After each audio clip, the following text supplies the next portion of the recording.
Well, welcome everybody. I want to thank you all so much for joining us today. We're here for our next iteration of our TexChip training. And remember, TexChip stands for the Texas Counselor Health Integration Program. And this is a program where we prepare counseling students to work in integrated behavioral health care settings and get experience working alongside other helping professionals, primary care specialists, and other behavioral health professionals. And everyone in the community is always welcome to attend these trainings. And today we're going to be talking about conduct and behavior related disorders. And we're going to begin the first portion of our training with a panel discussion. And we have distinguished guests with us today. And I'll go ahead and I'll let them introduce themselves in a little bit. But we have Dr. Cam Kramer and Dr. Bailey Wagner Kramer. Okay. And we also have Dr. Graff. And so we really appreciate y'all being here. And what I'm going to do then is I'm going to begin reading the case study for everyone, and then we can go ahead and begin the discussion. All right, a 14-year-old Raj. 14-year-old Raj was brought to the clinic by his father. It was noticed that he entered the chambers rather reluctantly and plonked himself on a patient chair, his head bending down and sitting carelessly. His father started narrating about his son's conduct disorder. Family background. Raj is their only child who was born after 10 years of marriage. Parents underwent infertility treatment, and he was conceived in the second IVF cycle. Mother had endometriosis and hypothyroidism, while father did not have any major health conditions. During pregnancy, the mother had severe hyperemesis. Otherwise, all other parameters were within normal parameters. The child was born full term with help of elective C-section. Birth cry was immediate and weight was 2.5 kilograms. As per parents, his milestones were all normal and he had a healthy childhood except for mild colds occasionally. On closer questioning, they remember that the child had a mild measles episode when he was about 10 months old and chickenpox when he was 3 years. They also said that from childhood he was very obstinate. He would keep food in his mouth for hours together. Nobody could force him to complete it. If mother was missing for some time, he would wail loudly until she came in spite of other relatives trying to console him. In studies, he was good till class 3 when, due to father's job, they shifted to another city. From that time, they had noticed changes in his behavior. Patient history. Raj lacked focus while studying. Classworks used to be incomplete. Teachers complained that he was disturbing other children in class. He would not inform parents about what happened in school. He would hide his exam answer sheets. Initially, they attributed the change in him to a new environment and thought he would overcome it. But instead, as his age increased, he became more aggressive. If his parents scolded him, they would shout back, show anger by banging on doors and crying loudly. He had poor sportsman spirit. If he lost in any game, he would throw tantrums and use abusive words. Father also said he liked expensive items. At the same time, he was affectionate, and if any friend needed his help, he would go out of the way to help him. He displayed emotions like jealousy and possessiveness, liked wearing branded clothing and expensive gadgets. When inquired about his behavior at school, the father revealed that in school, he would often complain that other children are troubling him and would indulge in frequent fights with them.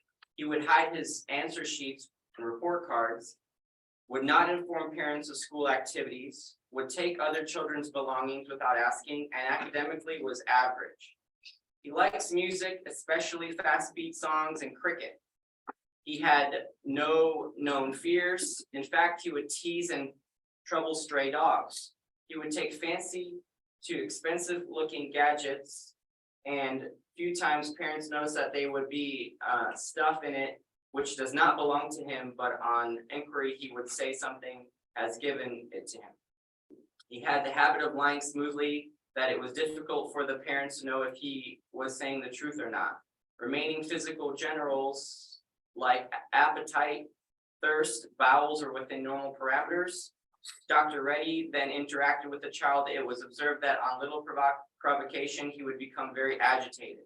He was almost ready to hit his father in anger in clinic chambers. Okay, so the first question, and I apologize, I didn't give you all a chance to introduce yourselves if you wanted to say more. So you're welcome to do that anytime. So based on information provided, what diagnoses or diagnostic impressions would you give Raj? Who wants to go first? Me too, okay. My name's Cam Kramer, and I will introduce myself later on, but I'm a psychologist here in town. You know, looking at this, I think my initial impression was with the first component of this was oppositional defiant in nature. But I think if you look at the diagnostic criteria for conduct disorder, it's fitting. It doesn't feel as terribly conduct oriented. And I'd have to say that over time, you've seen the DSM become much more liberal with application of those criteria. And in that, you only really need to have 3 of those criteria, 3 of the however many present. Seems to make sense to me and quite fitting for our topic. I got the easy one. There you go. Hi, my name is Dr. Bailey Wagner. So for context, because otherwise I feel like it's just going to sound like I'm saying ditto to him all day. So we're in a clinical practice together. We have a group practice. We're married as well. So in getting prepared for some of this, I was really trying to like, okay, well, I don't just want to sound like I'm just piggybacking on everything he says, because it does, you know, when you work in the same setting, you do kind of start to, let's say, have some of the same opinions. That's definitely not us, but think similarly in some ways. And so again, without trying to piggyback, but still probably piggyback a little bit. So diagnostically with this, and something we kind of talked about, he and I were just chatting about this last night a little bit, was so both of us were initially trained with the DSM-4. And I think because of that, for myself, at least, I am a little more, I'm kind of conservative in nature when it comes to diagnoses, just as he had said with the new DSM, a little more liberal with some of the criteria and that kind of thing. So for myself personally, whenever it came to this case, I was really leaning a little bit more towards oppositional defiant and intermittent explosive. That being said, I don't know that I would stick with that. I think I would, with this particular person, I would want to see them a little bit more over time before I wanted to go with conduct disorder. I think, again, given some of the more traditional training with that more conservative diagnosis perspective, I think I've always kind of viewed conduct disorder as, I mean, it's a pretty serious diagnosis to give someone. And so I know for myself, I would want to see a little bit more than just like an intake. You know, I want to see some of these behaviors over time as well. And then also kind of look at some of the other factors in this person's life that could be contributing to it, if that makes sense. Dr. Graff?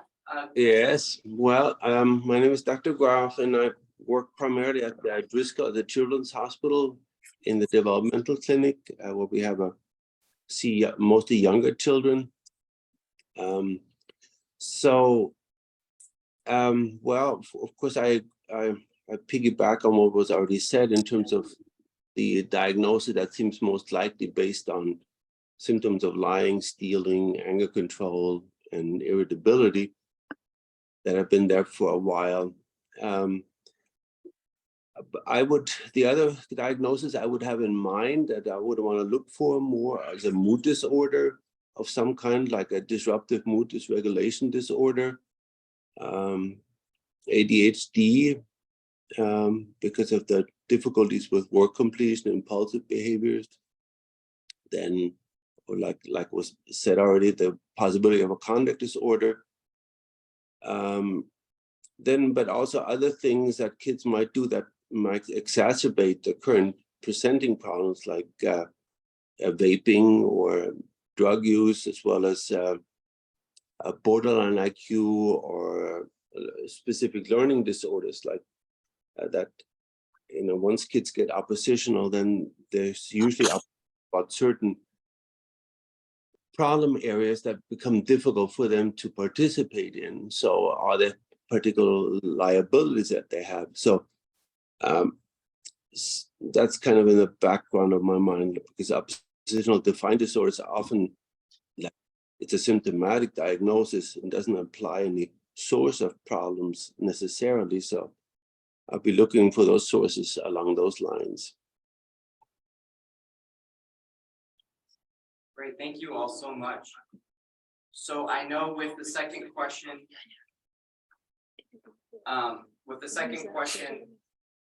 some of you already had answered that, so it's fine if we probably move forward, but if you want to add any more about identifying symptoms, you can.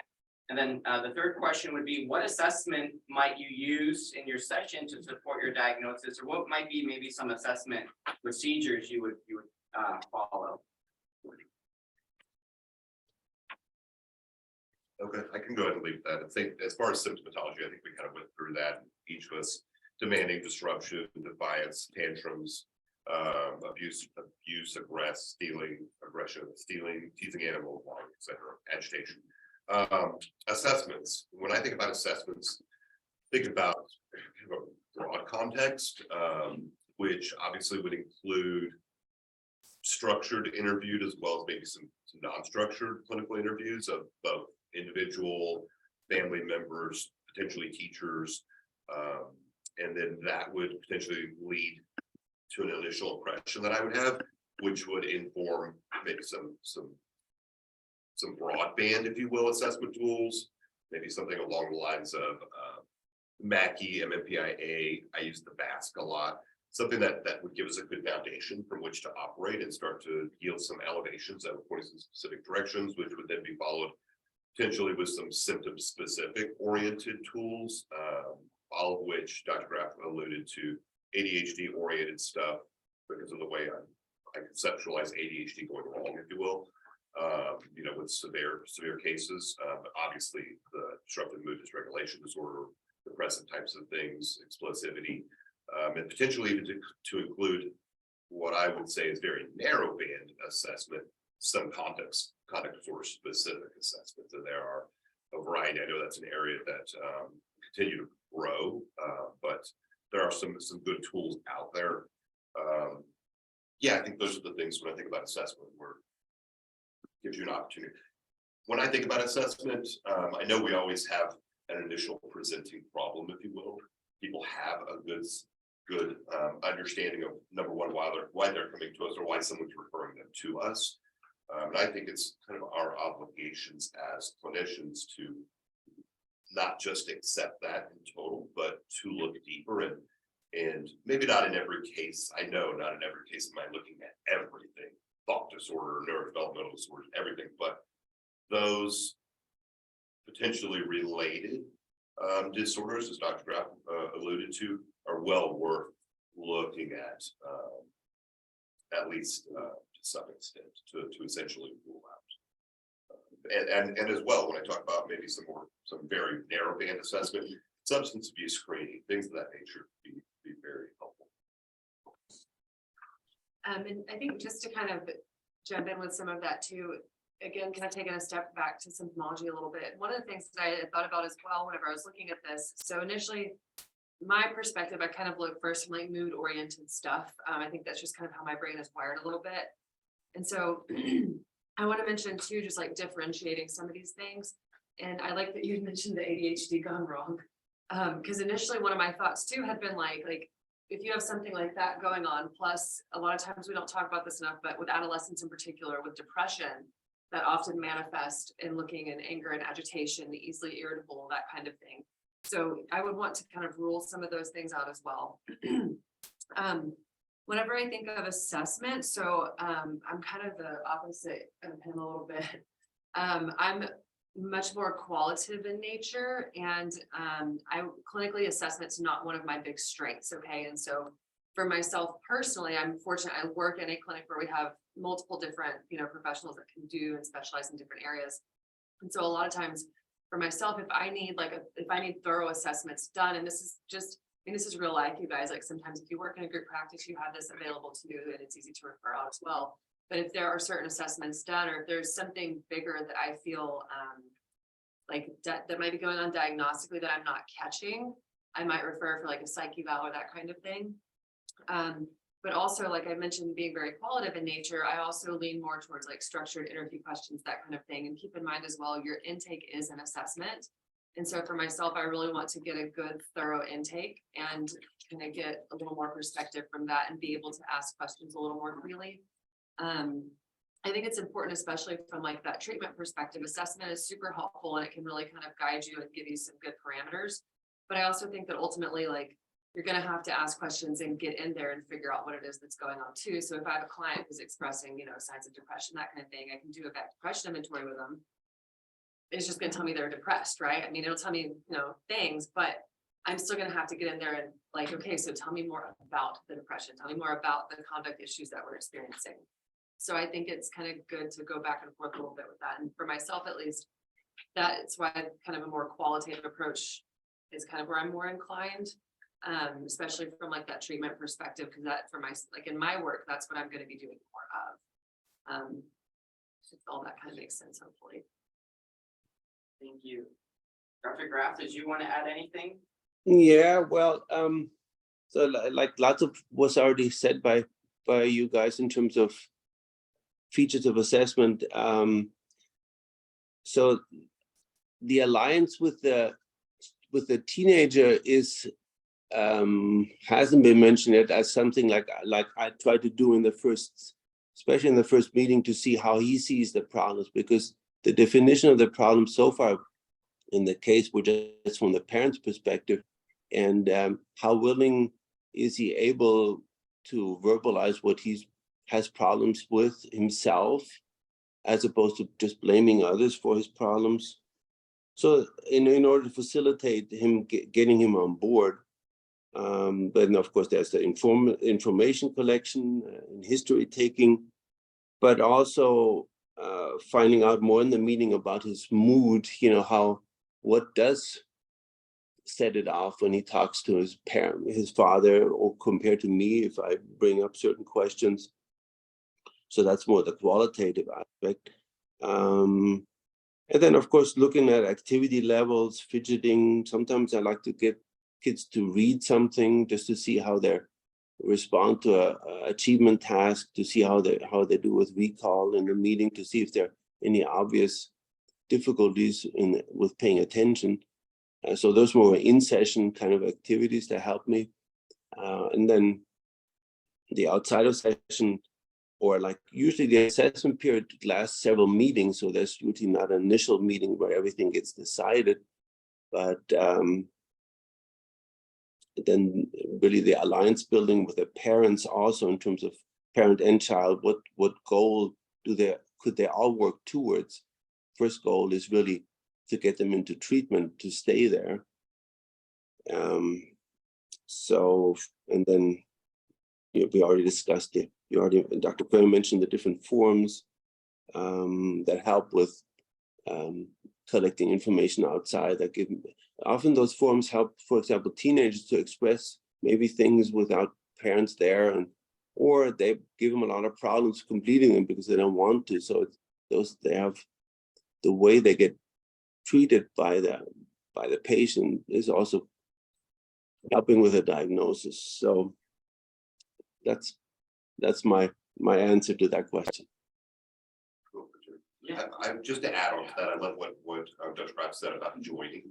In order for us to get the greatest potential data, meaningful data from someone, joining a report building is really pretty critical. I know this question is pretty specific about assessment with respect to supporting our diagnosis, but I also want to add in there, assessment gives you opportunity to establish baseline with respect to some of these things so that you can gauge efficacy of treatment over time. And I think that's another valuable reason why we don't just do broad-based assessment, but we do some specific stuff that we can easily, administer over time when we start to suspect changes in immunosymptomatology. So I think that, and again, getting back to joining, we want them to have that opportunity. I would say in addition, how we share the outcome of that data with them.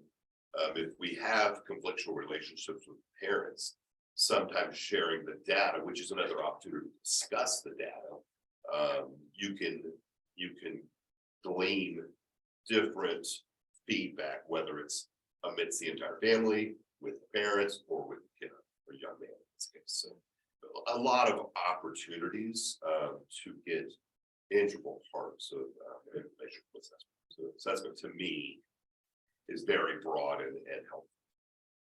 I think also, sorry, this is a discussion panel. But I think one of the ways that I see it used really frequently, at least in practice, like out in like real world stuff as well, is especially whenever we talk with regard to using assessment specifically to support diagnosis. A lot of times, I mean, how often do we send a psych eval to a psychiatrist or to a medical doctor so that they have something to base their treatment on as well?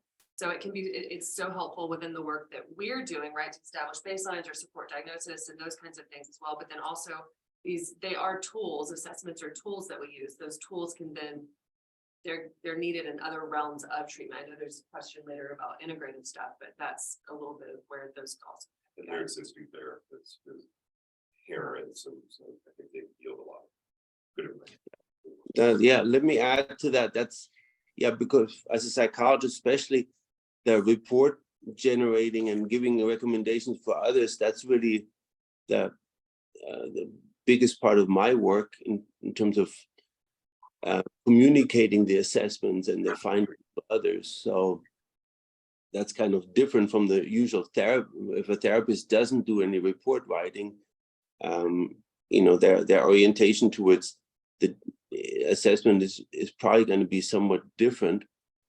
But there's a lot of value in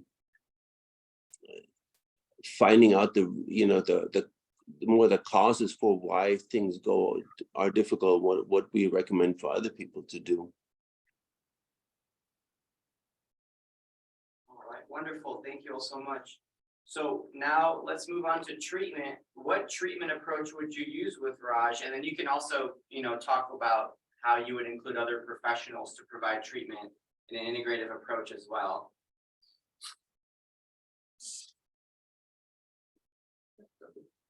I'll let someone else lead. So again, something Dr. Graff kind of highlighted with the last question that I think is really applicable to this one as well. Is the understanding, like even within us, the panelists, we, you know, your role with the client kind of determines what you're going to do, right? And so frequently, just an example, like so with our practice, for example, like Dr. Kramer will do like a psych eval or assessment. He does largely assessment at this point. And my role is typically going to be like treatment, and that's kind of where I focus. And so when it comes to like we mentioned, like with assessment, I do less of that because I'm more focused in treatment in that kind of realm. So whenever it comes to treatment with this particular individual, I think from my perspective, I would be focusing on individual counseling with the child. And then I would want someone to be able to do family counseling with the family, probably not myself. I think that could kind of interfere with me doing individual therapy with them, but also family counseling is not my realm. I don't like doing family counseling for the most part. I think that people are much better suited towards it than I am. But then I also think as well, having parent support and some kind of parent training also. I mean, there were some things kind of indicated earlier on in the case study that might kind of, and again, you know, I mean, a case study can give us a lot of information, but there's a lot of information that it doesn't give us well, right? And so there are some things that could indicate like some very permissive parenting. And so some of this could be, you know, just an example, like this child could be kind of adapting to what they're able to get away with, depending on what, you know, their parents' parenting style. And so I would want someone at least to be able to kind of work with the parent. And then also, like I said, doing individual therapy with the kid. I would be interested in, you know, working on like emotional intelligence, emotional regulation, those kinds of things. Obviously some behavioral supports. I know you're going to speak to some of that stuff, but and really one of the things that came to mind as well are like pro-social skills training.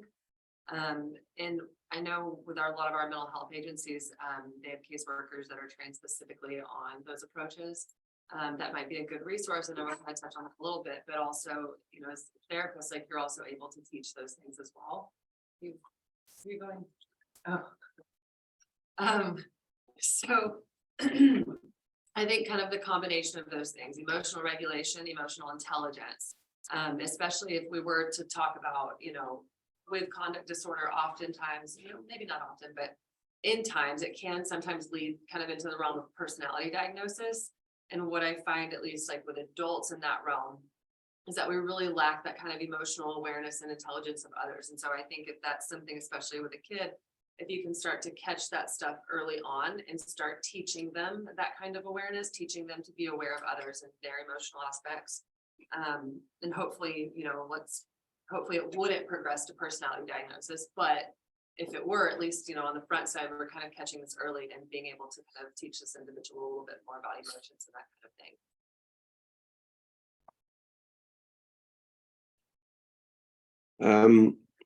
thing. Yeah, so I like that, but that's well, my personal approach to treatment is eclectic. So I draw from different ways of addressing problems. So the family therapy, individual therapy. I like sometimes behavioral approaches.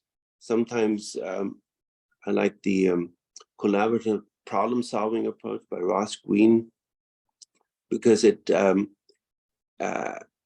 focuses on the collaboration between child and parent, and understanding that if the child would know how to do it, they would already be doing it. So sometimes parents get upset because their children don't listen, but it's really they don't obey. And then if children already have a temper problem, then they're just listening is just impossible. So to help parents understand that you're trying to see it, you're trying to on one side define a problem that's kind of can be addressed, as opposed to being always upset and cumulative upset about a variety of things. So you kind of want to narrow it down on 1 or 2 or 3 problems that are rather specific, and help model a process of problem solving where you listen to the other person, their point of view, and you can empathize with how that that view might make it difficult to solve this problem, and to go back and forth between parent and child in terms of finding a common way of agreeing and understanding each other.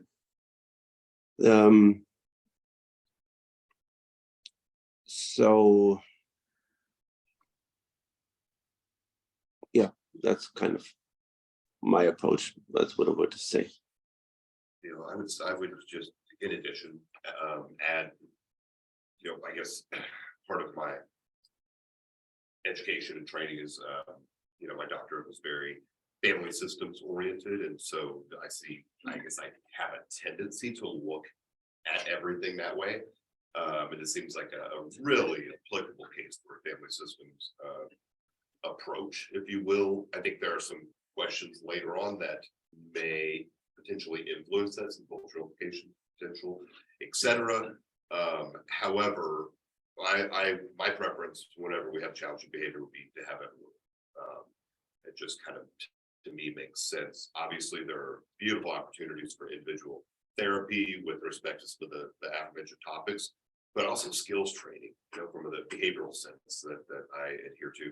There are great opportunities for behavioral training to improve quality of life, to gain access to different things, attention being one, tangibles, etc. So yes, in addition to everything that was said, counseling, individual, families, skills training, but then I have to add the next component is behavioral parenting, and that is kind of where, in my opinion, everything kind of comes together. Not that we are removing the kiddo from the situation, but sometimes when we have individuals that are lacking motivation to change, whether it be from not having the insight or motivation or interest, sometimes as opposed to working with the individual, we work with the environment. And if we can establish an environment that creates press, if you will, to engage in certain things, followed by reinforcement, we can increase the likelihood of behavior in the future. And so that sort of behavioral center family systems approach, I think, would be ideal in this situation. Thank you all so much. Well, let me add something to that. Yes, sir. many times there, in addition to the oppositional behavior, there's some lacking skills in certain areas of life, so that's where what Dr. Kramer, what you mentioned with the skills training, that in terms of paying attention or in terms of academic skills or getting along with peers that are particularly frustrating, and then also are an area of motivation for the child. If he or she really sees that as a problem area, then also to more actively participate or be motivated to change behaviors that are frustrating and cause opposition. So.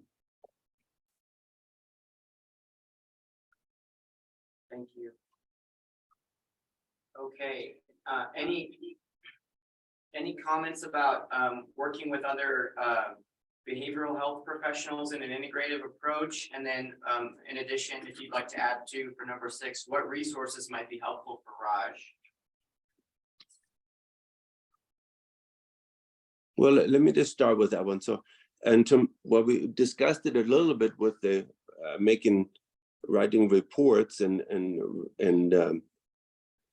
but it's like what's my area of skill, and what do I do, and what can't I do with, well, if it's more like, so if I provide more family therapy, or if I really do an assessment only, then I have to refer the treatment in either individual or family out to other therapists, or of course, if there's ADHD gets confirmed, or more mood disorder, then there's referral to psychiatry, or working with the teachers also. Those are professionals that are involved with communicating a good approach to manage the anger or the frustration in the child is part of more required involving the teachers. So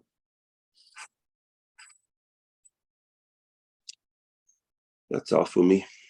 Gotcha. I would fully agree. I think in this case specifically, interacting with school psychologists and or administrators, as well as any potential therapists, doctors, pediatricians, psychiatry, etc.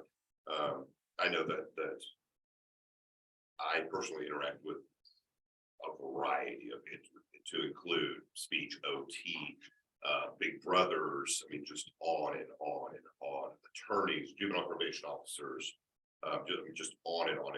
And so to me, that's where we have opportunities to take what we have gleaned from an assessment not just being a snapshot, but an understanding, and our experience with respect to making treatment recommendations, and some of our, if you will, when we have opportunities to test those theories, to apply in brief opportunities, treatment to see validity, to ensure that our hypothesis is correct.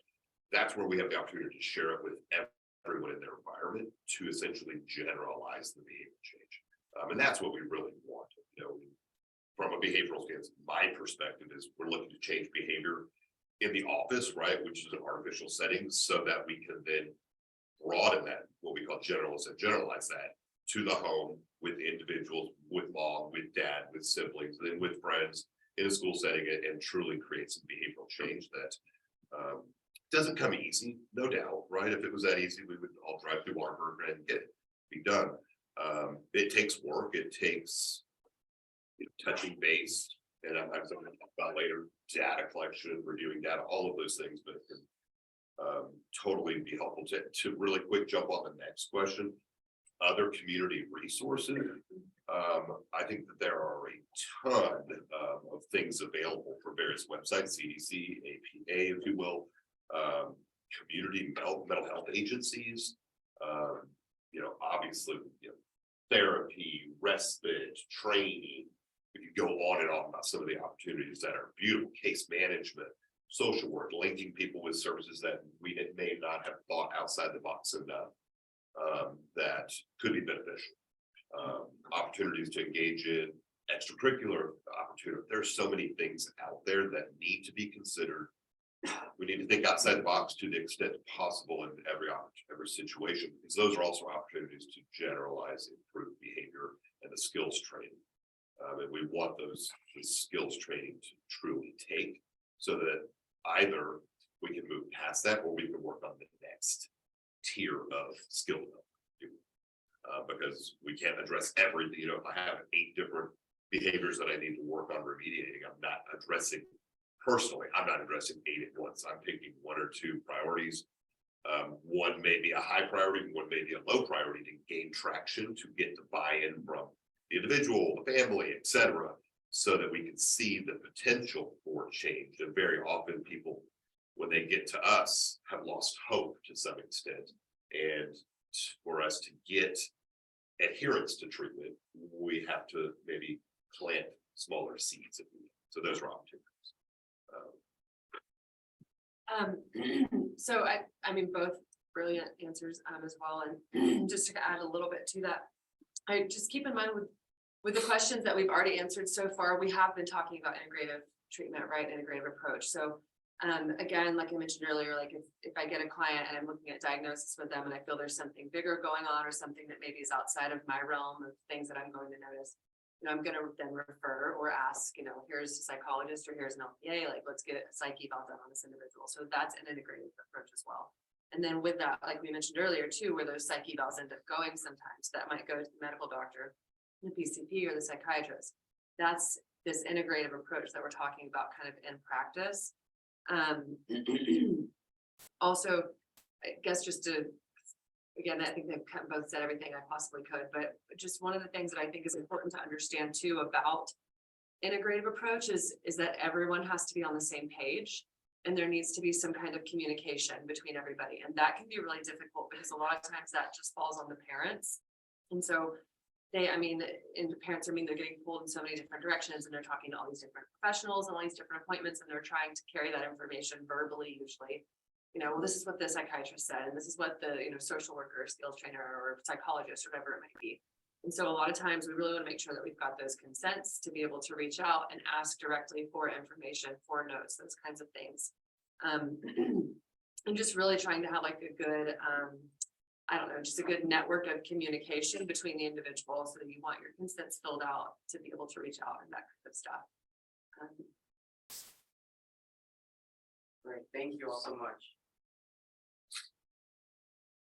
So now, moving to the next question, what suggestions do you have for novice helping professionals to be mindful of Raj with conduct and behavior related disorders? I can jump in on that. So the first thing that comes to mind is supervision. Make sure that you've got, you know, a mentor or supervisor if you're still provisionally licensed, someone that you can go talk to. Especially, you know, if we are getting into the realm of conduct and behavioral issues, those kinds of things, that can get really complex. I don't know that I would call mood disorder simple by any means, but it's definitely a different approach from a novice perspective. This kind of stuff can get really complex and you've got to watch your boundaries and make sure that within your treatment, I don't want to say that Raj is sneaky because I don't know him, but I could see where, you know, if we're hiding things from our parents, if we're, you know, trying to kind of avoid trouble and evade things, you know, this could be a kid who is really trying to get you to align with them very strongly, right? And so we want to establish rapport with this person. We need that to be able to work with them, but at the same time too, we want to be careful that we're not aligning with them, which a lot of times, especially with teens, this can happen. You know, they'll want us to align with them versus the parents. And so we want to make sure that we are really kind of having a united front with parents, not that you're on, you know, you also don't want to present that you're on the parents' side, that it's you and the parents versus them. But you want to be that, you know, that neutral party who's transparent with everyone involved. And I think a lot of times it's really hard, especially when you're first starting out and trying to build rapport, because, you know, whenever we're trying to build rapport, like we want this person to like us and to want to open up to us and to feel that they can talk to us. And I think within that sometimes, especially in the beginning, it can be hard to accomplish that without aligning, if that makes sense. So I think being very aware of that, being very aware of your boundaries. And again, like I said, like mentoring and supervision, make sure that you have someone who knows more than you that you can go to and talk to and get good feedback, and that you're also doing that frequently. We don't want to get 6 months into working with this individual and just now start seeking supervision. We want to kind of have that along the way. I would just add to that, yes, obviously, research, read, get supervision. If you don't have someone, find someone. Nowadays, that someone doesn't have to be locally. We have access. I mean, everything's opened up. You can find an expert in the field and be on Zoom with them an hour later. So in addition, I would say from the position of a novice therapist, don't be scared. Have confidence, find what you're, Dr. Groff talked about being somewhat eclectic, integrative, find tools that work. Don't be swayed by someone from either the parents, from the school, from an officer of the court, or from the kiddo. Know where you stand. That's an opportunity for supervision to make sure we're touching base and that we are grounded and that we're providing quality service. Also, to me, the biggest thing is, know when to wave the white flag. Don't operate outside of our scope of competence. It does great to services when we don't have the skill set or something to offer to proceed. It waters down others' perception of our ability, our work, our reputation, the field, and it can contribute to exacerbation of negative symptomology and a negative outcome in someone's life. Individual, parent, family, siblings, school, etc., community. So understand the impact of the work that we do and that we're training to do. I think it's great. It's a giant responsibility, and and I think that's we harp on it with ethics. We talk about it all the time, and I'm of the opinion that none of us can be an expert in every area.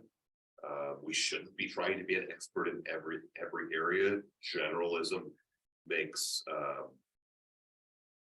there are good opportunities for generalists, no doubt, and I would not minimize that at all.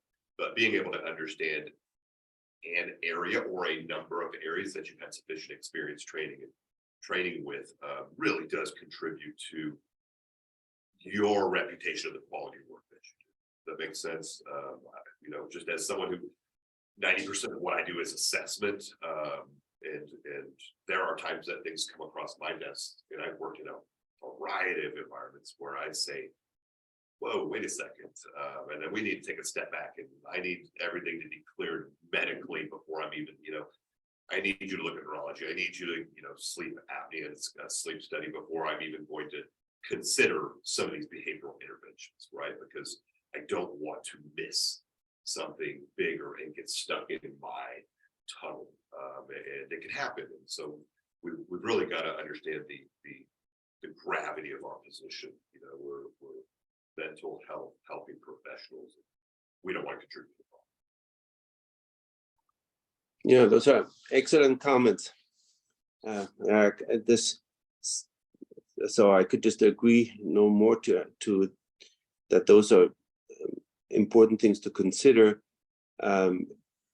Getting more professional training when you start out, and learning more about a certain approach and how to apply it with supervision. Then also, like, knowing what you're comfortable with, what you have training in to do, and also being able to tell that to the patients, like, I don't have a lot of experience. Well, yeah, it has its drawbacks to be open about that, but they might expect you to be an expert at something, and by you qualifying it, that's important in terms of admitting to your own limitations. And then some things can be resolved by getting additional supervision and training, and some people need to be referred somewhere else for that reason. The other aspect that I think is important that you already discussed has to do with knowing your own boundaries, or that when you're treating an adolescent, you might want to try to maybe try extra hard to gain their confidence or their trust in you. And then related to that is kind of knowing your own emotional reactions.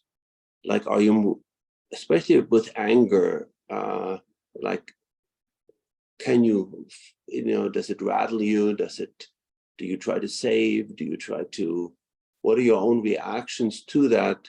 And what gets evoked in you on a standard basis or with certain people or certain feelings? So that's more your own emotional awareness that's gonna get tested every day.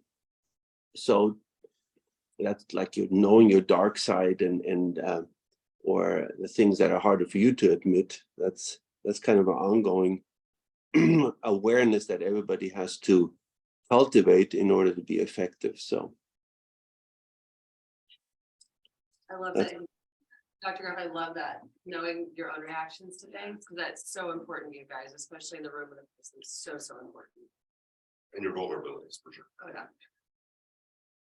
I know we have two other questions here, but I want to make sure we have time for Q&A as well. So let's move on to Q&A, but we can of course still address these two questions about cultural considerations and then providing personal examples. But what are some questions maybe you all have for our panelists? Yes, John.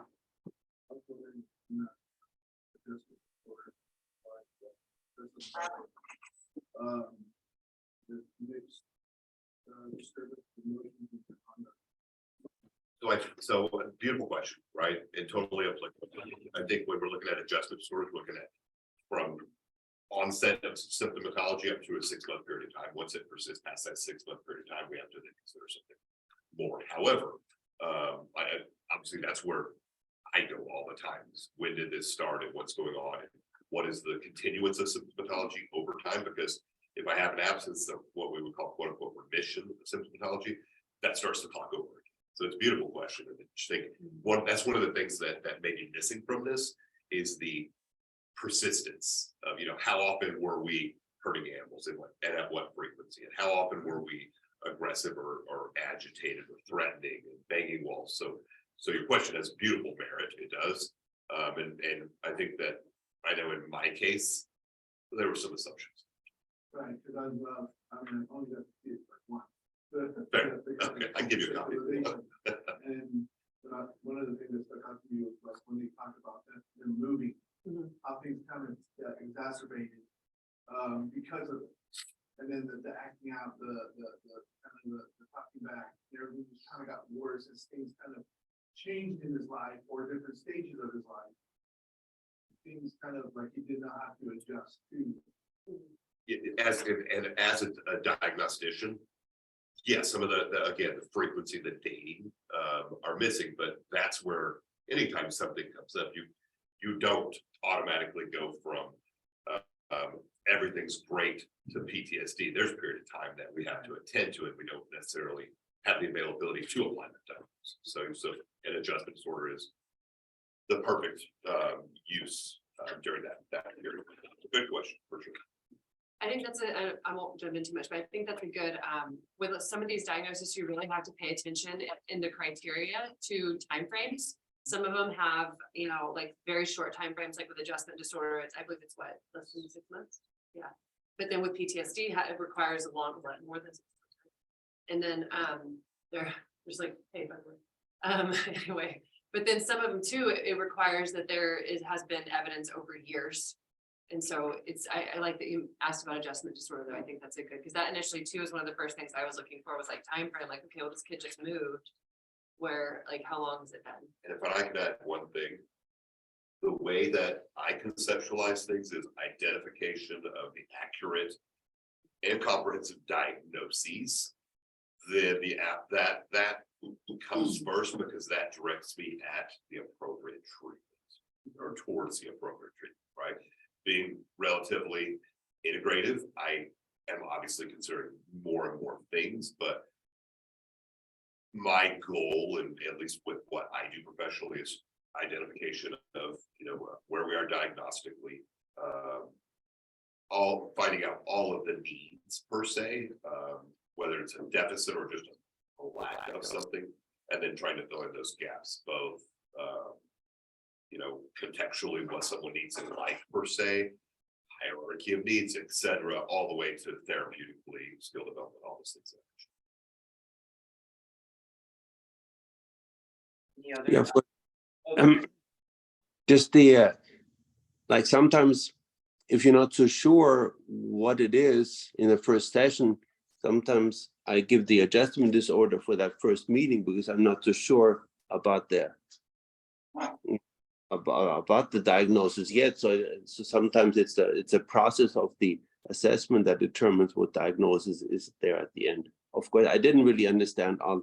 I didn't hear all the question itself, but that's what I thought about this. Any other questions?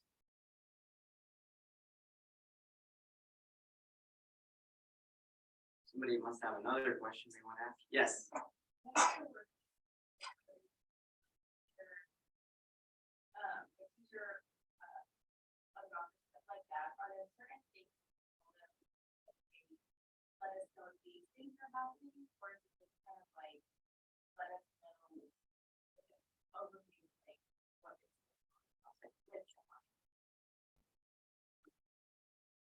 Could you repeat that? Actually, Dr. Jimmy is going to type it up for me. I can say, I got it right. So what, I'm sorry, when you're working with other helping professionals like teachers, about what are there certain things that you tell them like know that are happening, or kind of like get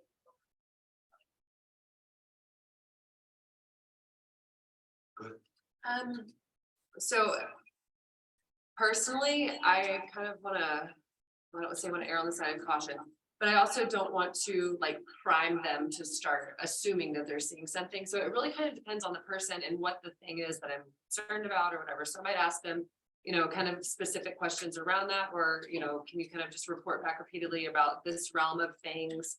But I think that there too can be certain situations where you might really want to look out for certain specifics.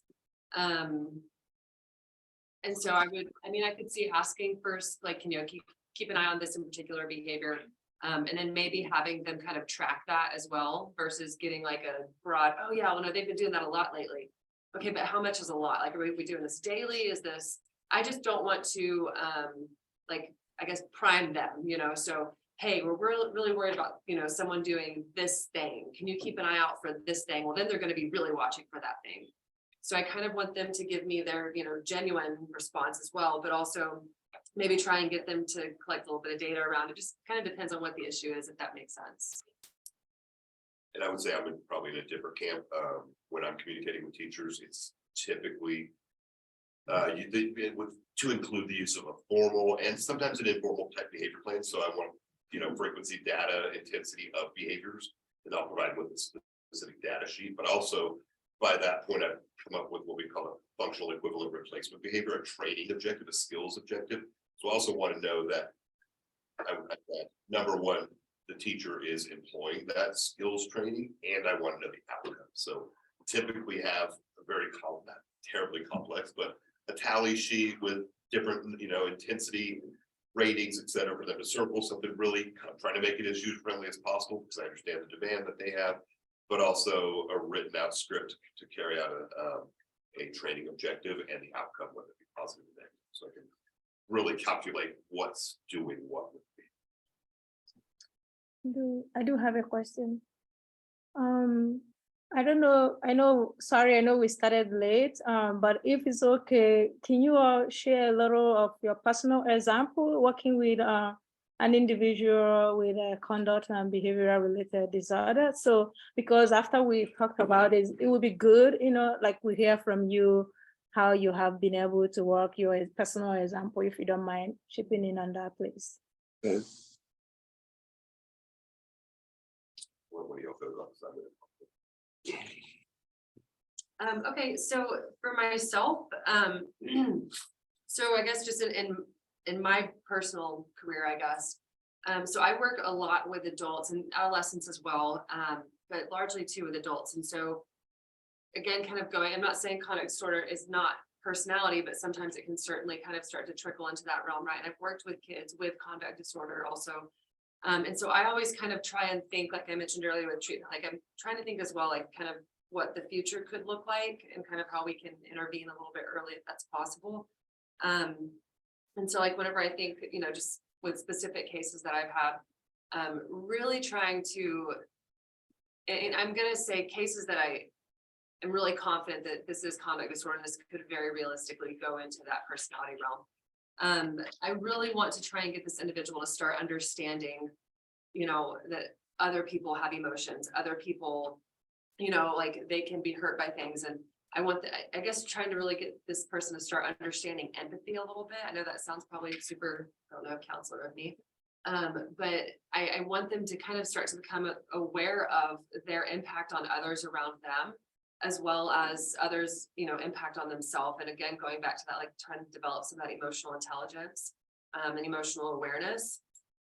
Like I mentioned, like in working a lot kind of with adults in the personality diagnosis realm, like that is usually kind of a big component that's lacking. And so if we can start to develop that on the front end a little bit, at least that, again, this is just my personal perspective. So I just really try and like get them to start looking at like the emotional impacts of some of their behaviors and those kinds of things. And then as well, like I mentioned earlier, just like pro-social skills training, like good social skills training, positive social behaviors, that kind of thing. If all that kind of makes sense. I don't know if I made any other notes about it. Yeah, consideration of others, those kinds of things. Yeah. Yeah. Let me jump on the next opportunity here to talk. Yeah, I like your comment about treating oppositional problems not just as a behavior problem, but as an emotional awareness problem. So because it's easy to get focused on the non-compliance, and then but in terms of, you know, my work, I mostly work with younger children, so they're more at the level of temper tantrums and behavior issues like biting themselves or headbanging. So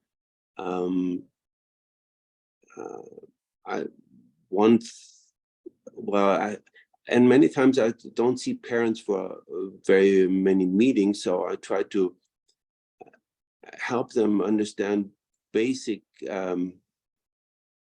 important aspect that will help them improve the tantrums in the child. So a positive reinforcement is like one of the important tools, so that instead of saying no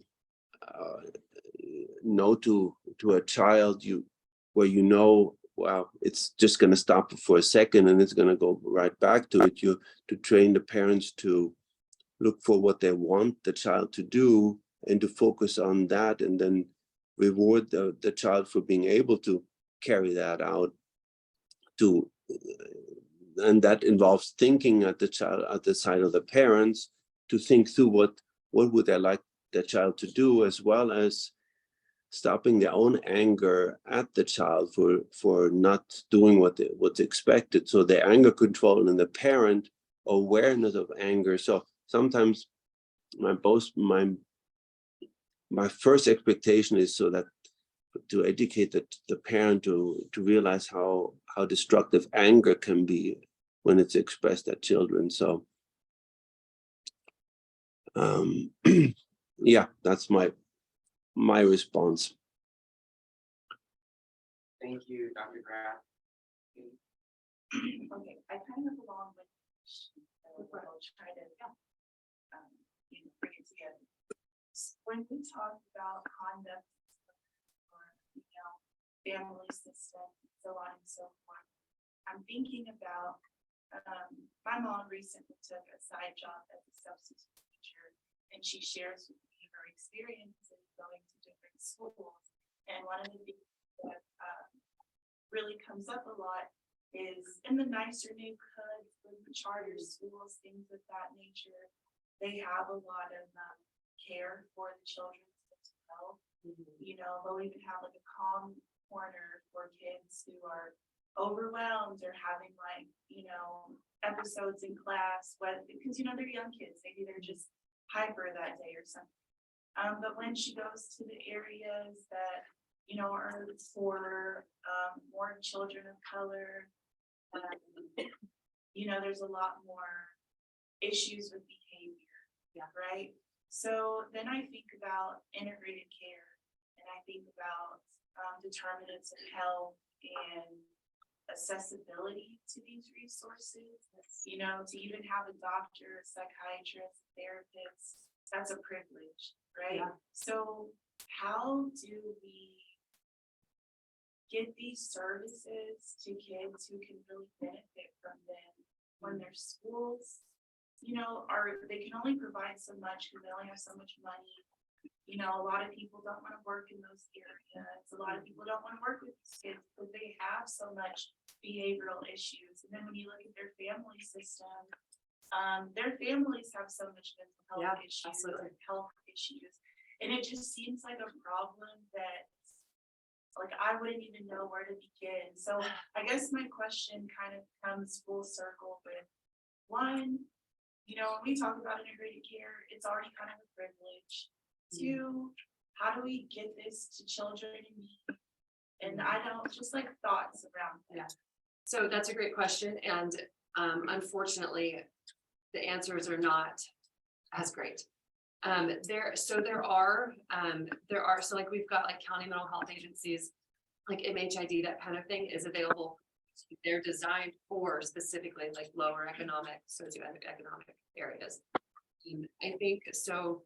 On one hand, you have like those kind of like nonprofit agencies, that kind of thing, that are geared specifically toward these regions of populations.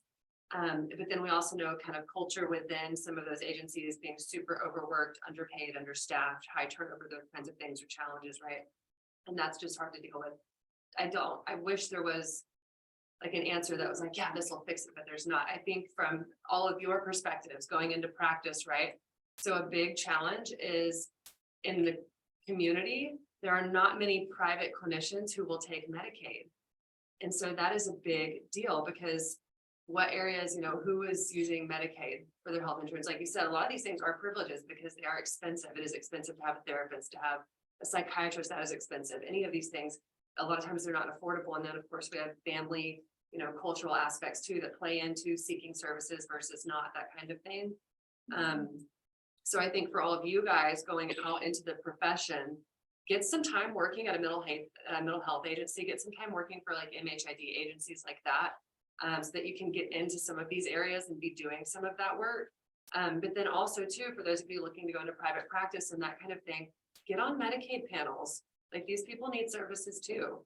I mean, our clinic, that is primarily, we see, God, I don't know what percentage I would say of Medicaid, but a huge percentage. And so really and again, so like there are some, you know, clinical, or I guess kind of clinician bias in private practice with taking Medicaid, you know, sometimes there's more of a risk of no-shows or cancellations, that kind of thing. And that can be kind of a deterrent sometimes. But really, I mean, it's okay. So you might have some of those risks, but also kind of helping these people engage in services, being willing to do home visits, because sometimes transportation is a huge issue, being willing to work with clinicians in the school. It will require a little bit more effort on our part as the clinician. Does that make sense? But there's not one good answer to that. But I want to entirely validate it. You can go to certain schools, PTAs on the south side versus over there, you know, not to call any schools out, but over there, Leopard area, that are 9-day. No one shows up at PTAs. And it's like, wait, you can't park at some elementary PTAs programs. There are some interesting things that some schools are doing. Community schools should be very active.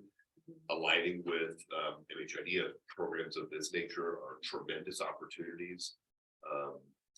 the people need help. Sometimes people don't understand that they need help or that help is available.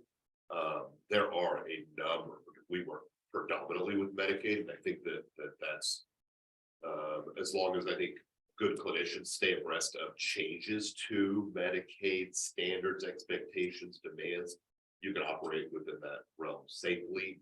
And there are clinician, psychologists, psychiatrists, I mean, that's who we refer to all the time. So help is out there. Knowing help is out there is good. So that education is a giant. For sure. Yeah, like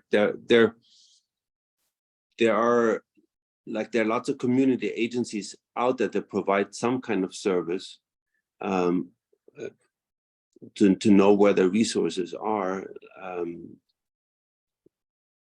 Then Driscoll now they're starting to have social workers in different high schools as part of a program they developed together with, I'm not sure with the state but they have additional funding to provide those services in 4 or 5 of the high schools.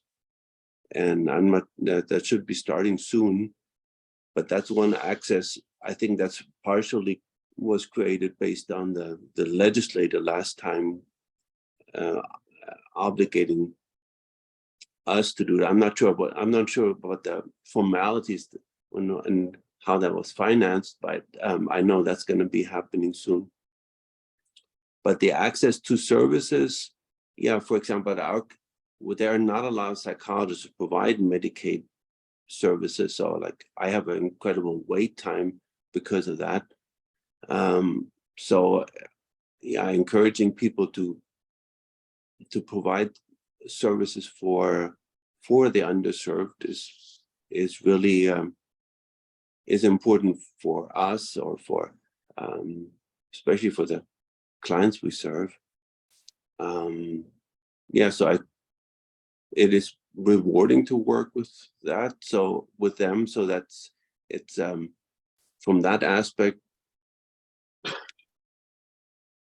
I encourage it too. But in terms of finding resources if you already are working with them, yeah, that's a continuous dilemma. Yeah, so. But as Dr. Cross mentioned real quick, that there are school districts that do have employed Driscoll is starting to expand that. I know Superior is now hiring their behavioral health initiative, and they're a subset, one of the subsidiaries of Medicaid, so they run certain components. So there are a number of things that are in the pipeline, so to speak. They really need to be geared towards elementary, in my personal opinion. However, the types of incidents that are occurring in high school are garnering more attention. I'm way preventative in nature and trying to be proactive, so I'd like to see it. I know the Navy has people that they hire and deploy that are licensed professional counselors that are in the schools, eating lunch with kiddos, taking them, walking them down the hall, they're doing quality thing. Does that help? Gives it per se? No, but there needs to be options. I think we're going to start to see more of it. So. Okay.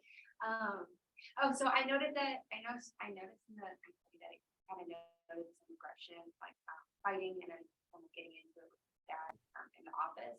So I was kind of wanting to know generally what jobs you in office like makes your job safe, and then also how would you address that aggression?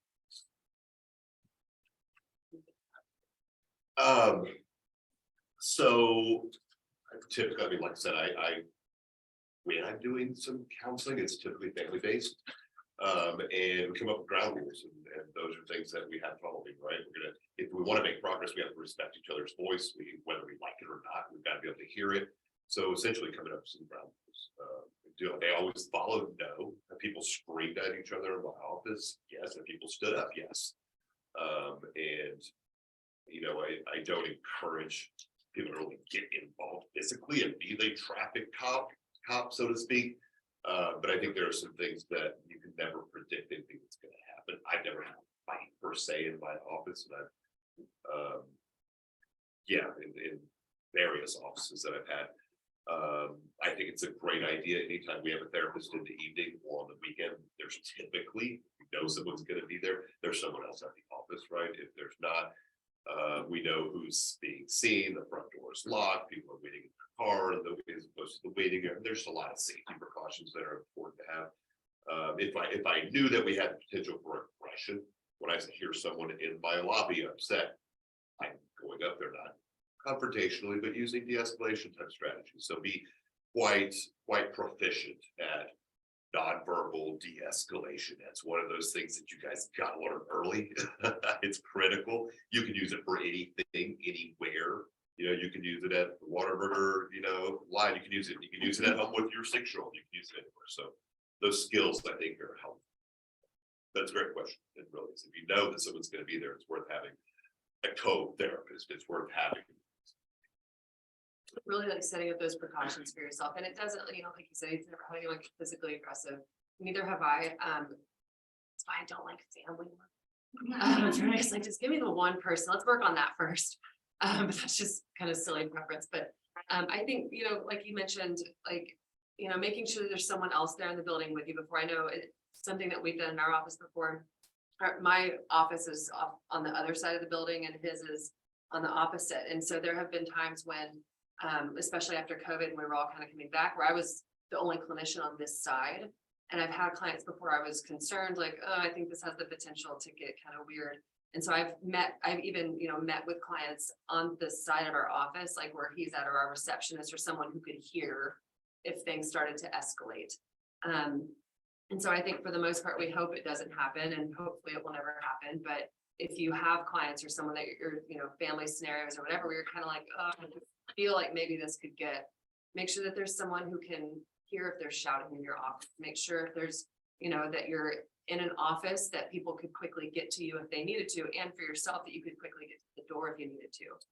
Or they could get to the door. So Yeah. you're not an obstacle to the door. Well, you don't want them to beat you to the door if they want to block I you. think if someone wants to leave, I don't want them having to go around. True. You have to know your person. Yeah, but in these things too, they also rarely happen. Usually these are gonna happen outside of the office. And we hope, right? We hope. There are, horror stories of things like this happening in office or two clinicians, but for the most part, it's pretty rare. They actually happened to 2 different students here. Oh my gosh. Yeah. And here I am telling you, One it's not that actually said, "I will kill you," and the other one Ah. actually hit one person. So Oh, 2 no. different So scenarios. it So does happen. Mhm. Oh, yeah. Definitely know your person, definitely have a plan. You can't plan enough in this field. Plan. You want to have a plan. You always have a fire escape plan. You never want to use it, right? But you have a plan. Well, the other part is how to deal with it afterwards, because it's a significant event that's going to affect you for a long time. And most people are not kind of want to go back to normal, but it's pretty traumatic. So how to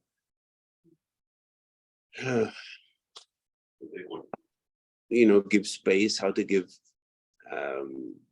help the person then recuperate from that, and not want to just ditch mental health altogether. But and then I've had to intervene with a child attacking their parent. So sometimes, knowing that it could happen and how those are things you guys already talked about, which is like talking about it ahead of time, planning, like not being alone in the office, or who's next door, or who could help out if something happens. So of course you start to talk about these things after some event happened, so it makes you more aware of it, so you can have a kind of more practice policy. But yeah, it's rather tragic when it happens. I was just remembering a time outside of my office when I worked in juvenile corrections. Got my nose broken, shoulder dislocated. So it happens. But that was the corrections officer that did that part, wasn't it? The kid hit me, but I went into his security cell to assess their suicidality, and it's in a locked facility, and we're in the jail inside the jail, and he just came down and hit me, and I restrained him, and then 300-pound linebacker restrained me, and so I lost my shoulder. So stuff happens, but you have to know where you are, right? I knew my role. in a prison, so. Doesn't happen. And there are, certain environments are more risky for that kind of thing, right? In theory, in private practice, hopefully you don't run into that very much. But if you're working in juvenile corrections, it could be a situation. Well, thank you all so much. I really appreciate your time. I want to really thank all the questions that you all asked, and then thank you panelists for your willingness to share your experiences and your knowledge and expertise. Let's give them a round of applause. Thank you. Great to see you, Dr. Croft. All right, good to, Dr. Graf, great to hear you. Definitely. why don't we take? Thank you, Dr. Kraft. We'll be in touch soon. Okay. Bye. I was gonna run my truck down more. Yeah, let's take a 10-minute break, and then when we come back, we'll begin our training.